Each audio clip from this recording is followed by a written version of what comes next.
Great 3D camera. All right, so Allison, come on and take your place. I'm going to introduce, we'll save the round of applause for the end, but these are fantastic people. Chuck Haifley, Allison Dollar, Kyle Schember, David Uslan. Let's give a round of applause.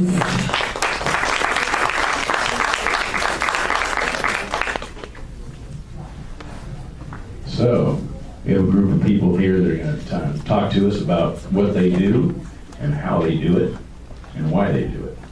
We're going to start with Allison. There you go. I'm Allison Dollar. I'm the CEO of the Interactive Television Alliance. We're a trade association just celebrating our 11th year. How we do it? Well, regular trade association. We support mostly Fortune corporations that are going into advanced television. And I guess part of our discussion will be how do you define that, especially today, given all the plethora of distribution channels there are.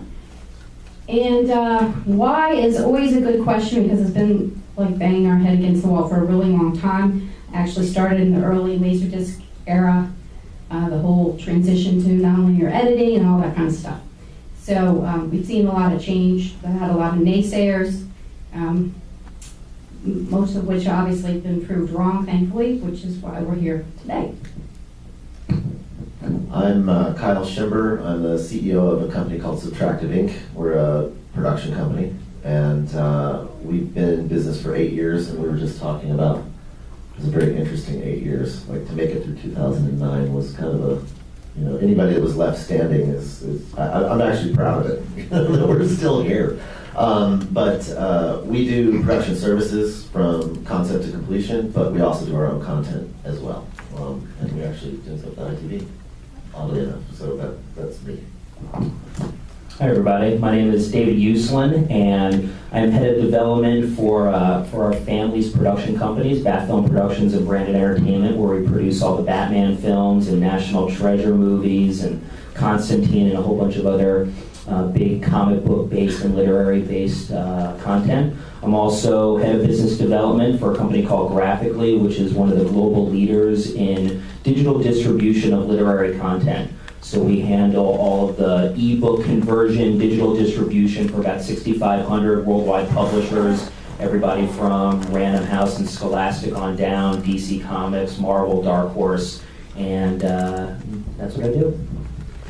Well, thank you. I'm Chuck Haifley. We have had studios and rental companies and production companies for the last 30 years. Live production, like Don King Productions, Bon Jovi videos, DVDs. And then we've kind of gone into the new media, which is supporting what you guys do, providing either gear, lenses, cameras, support, stages, that kind of thing. And then just trying to help out the new feature. Susan worked with us, was our executive producer, managed the stages, does all kinds of different things with us. And she's put you guys together, and you're the future. This is where it's going. And it's from 3D to, your iPhone. And it's all medias in between. So that's kind of the direction we're doing. And any questions you guys have for any one of us, we'll start answering. Any questions? Okay. Question for Allison. You had this organization for 11 years. 11 years ago, what was anybody thinking interactive television? Yeah, well, actually there were trials of ITV back in the 80s, well, late 70s. Really? In the 80s. Time Warner did some famous trials in the early 90s.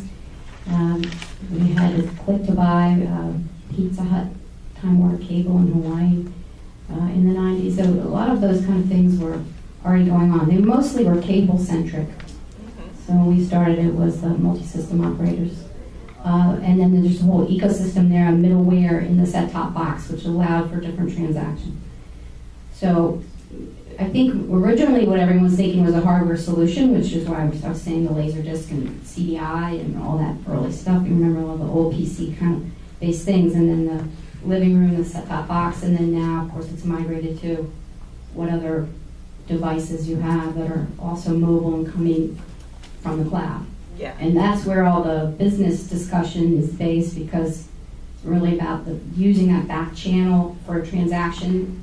And it can be something else. It can be a social interaction, but there's data that goes along with it. And so the argument tends to be, to these guys' point, who's paying for that, how are the brands supporting it, who gets to own the content versus the actual transaction and the data. And so for a creative community, the implication there is that all of you have to, if you are on the production side, producing side, have to be really cognizant of return on investment in a way that wasn't true back in the days when somebody else would take care of distribution for you. It's really kind of all that's all gone away. One of the questions I have in this business is when you produce something and you're looking for a way to distribute it, and I'm talking about over the internet, through individual country sales, through television production sales, how do you know you're going to get paid? And because in our industry, a lot of times media goes out there, it's stolen, it's taken from you, it gets distributed without you making any money on it.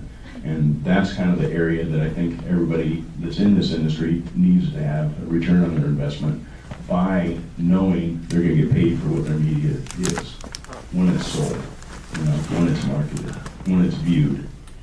And I think graphically, I mean, you have an interesting model. Yeah, I mean, graphically, I love the digital space in general. I come from a household of comic book geeks, and I'm the type of kid who, always went to the comic book store every Wednesday to buy my comic books. And because of the world that I grew up in, I'm so close to so many great creators and illustrators and writers out there.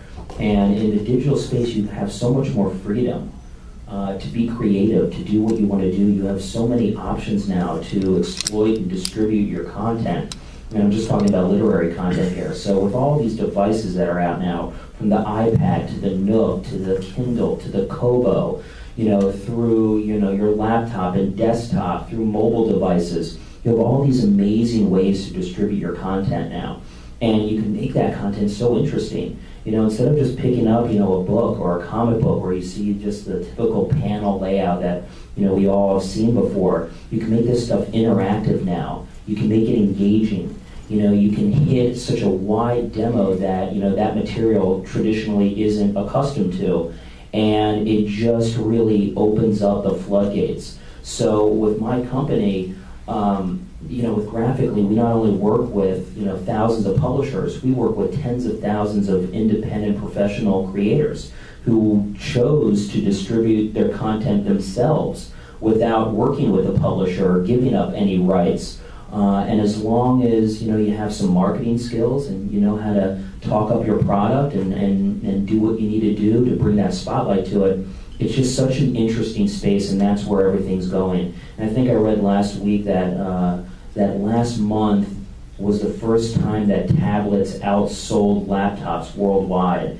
And the direction that we're going in general, I think is just going to give creators and again artists, illustrators, just so many more opportunities, and that's why I love that space. And that kind of goes into creative control as well. From a production standpoint, from a creative, a development standpoint, when you're working in the digital space with companies like a Hulu or a Netflix or companies like that, you tend to have a lot more creative control than working with the traditional studios and networks out there. And from somebody who represents and options and controls source material and underlining intellectual properties, and somebody who's close with those creators, I love that creative control. Yeah, I think we're actually in the last phase of kind of a golden age of that creative control, because of course it's all getting aggregated by the big players. I mean, once you have YouTube and having maker studios and then having VidCon and starting to buy channels and all that sort of stuff, it's like anything else. You got your rebels, they get in there, some people do well, and then big business moves in, and that's kind of where. Well, and the other thing is the second screen. and that's interesting, which is newer. And I was learning about that and realized that I was already doing it without knowing too much about it, because the second screen is when you're watching television, your iPad's in your lap, and you're doing stuff on that, and you're kind of half watching TV, and you've got a second screen. What happens on that second screen? And now there's a whole new opportunity to create interactivity with your second screen, because they were originally thinking, well, let's integrate all this stuff to TV so you can look at that lamp and buy it and click on it. But no, it's actually more about what you're actually focused or half focused on in your second screen. And then there's a whole new level of content that can be created to interact with the content that you're watching. There's many tools to do that now too, which actually make it a real business.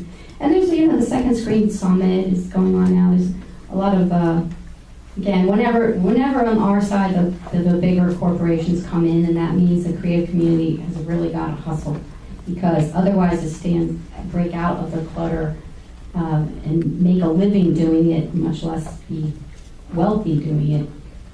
You have to have a broader range of business skills than was true in the past. And I think you could speak to this on the brand side, because the brands are shifting all their dollars over, like a big proportion just from year over year in the last 3 years. It's finally done that tipping point where they're shifting it over from traditional broadcast buys into digital, into second screen support for other kind of software. Let's talk about how long and what the length of pieces that you produce to go on the internet would be. I mean, what's the typical length of a feature or of a episode? And then follow it through with how do you get paid for that? Well, the interesting thing is the pay scale isn't necessarily relative to the length.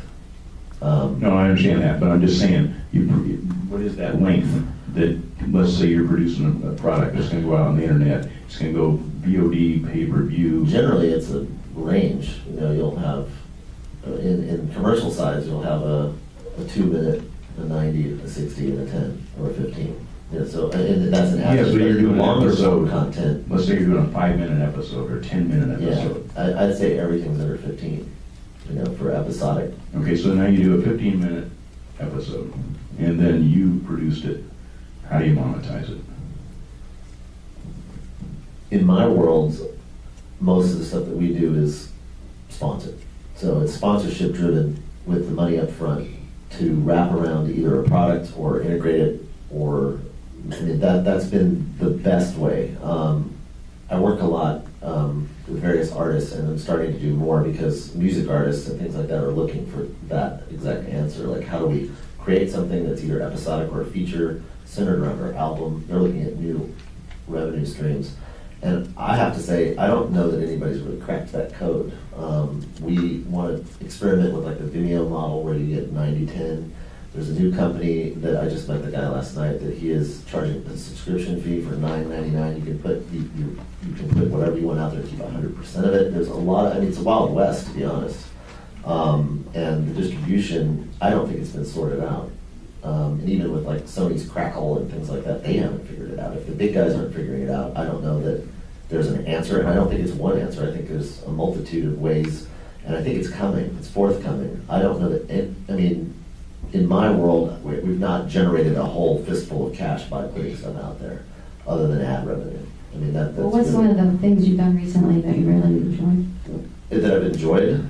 That was really successful. That's a good question. I work a lot with Snoop, and I really enjoy working with him. It's fun. He's a rolling comedian 24/7, and we are concepting some ways to use an A-list talent to litmus test a lot of these platforms. That's what we want to do, because if you've got stuff like that you can do, we can create content fairly inexpensively and then test these models, because he has a built-in audience, he has good social media, and we can actually go and try Vimeo. That's one of the things we're